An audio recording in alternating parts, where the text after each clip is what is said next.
So welcome to our daily video. We begin with our two blessings, as we usually do. Baruch atah Adonai, Eloheinu melech haolam ha'oneh b'eit tzara. Praise you, Lord our God, ruler of the universe, who answers us in our time of crisis. Hayom matayim v'chamisha yomim lahaseger. This is the 205th day in our isolation. And Baruch atah Adonai, Eloheinu melech haolam, asher kedishanu v'mitzotav v'tzivanu la'asok v'divrei Torah. Praise are you, Lord our God, ruler of the universe, who commands us to busy ourselves with the study of Torah.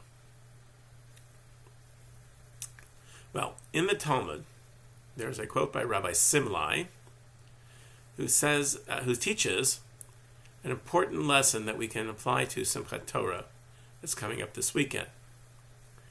We will be reading the end of the Torah and immediately beginning again at the beginning of the Torah. That is how Simchat Torah works.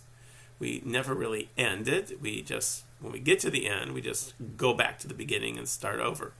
There's no parsha for the last week of the Torah. When we get to that, before we can get to that Shabbat, we have Simchat Torah that starts it all over again, and the next Shabbat is going to be Parshat Bereshit, and we're back at the beginning.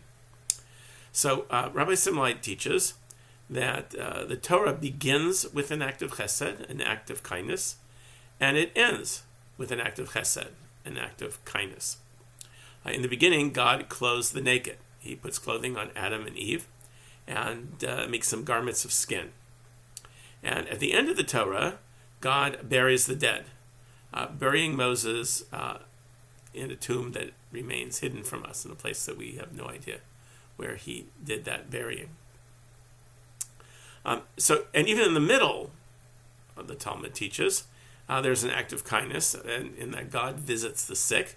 After Abraham's surgery, that is his circumcision, God visits Abraham and helps him feel better during the time of his healing.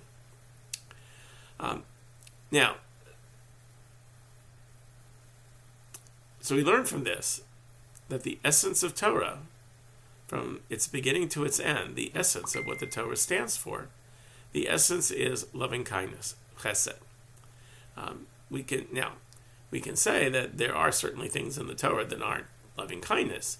If we take for an example of that, the sacrifice of Isaac, the Akedah that we read about on Rosh Hashanah, that this is certainly not a God that's full of loving kindness. And it was interesting to me because I found that Rabbi Brad Shavit Artson wrote his own midrash, his own story about this story of the Akedah. In the story of the Akedah, according to the Torah, Abraham is commanded by God to sacrifice his son Isaac. And he immediately goes out the next morning with Isaac and the implements that he needs in order to effectuate the sacrifice.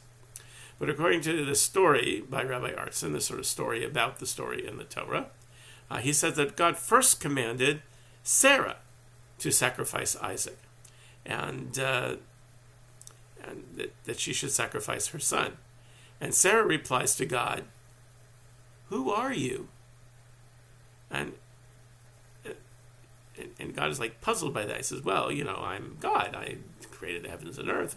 And Sarah kind of replies, it's a complicated story, but she goes ahead and replies, she says, "Who are you? The God I know is just and merciful and kind and would never ask me to do something like this. So I ask, who are you?" And God spends some time in the story trying to figure out exactly who God is. Kindness is a quality of God. Kindness is part of the very fabric of God. And the question we have to ask is, why do we need to know this? Why does the Torah have to take so much time to teach us about the kindness of God? Well, because in the Jewish way of looking at the Torah, our job when we read these stories about God's kindness is to emulate God.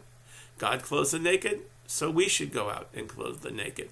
God buries the dead, God visits the sick, we should too. These are things that God has done as a way of showing us what proper conduct in life is all about. God is setting the example that we should follow. The essence of God, the essence of Torah, the essence of our life needs to be acts of loving kindness, acts of chesed.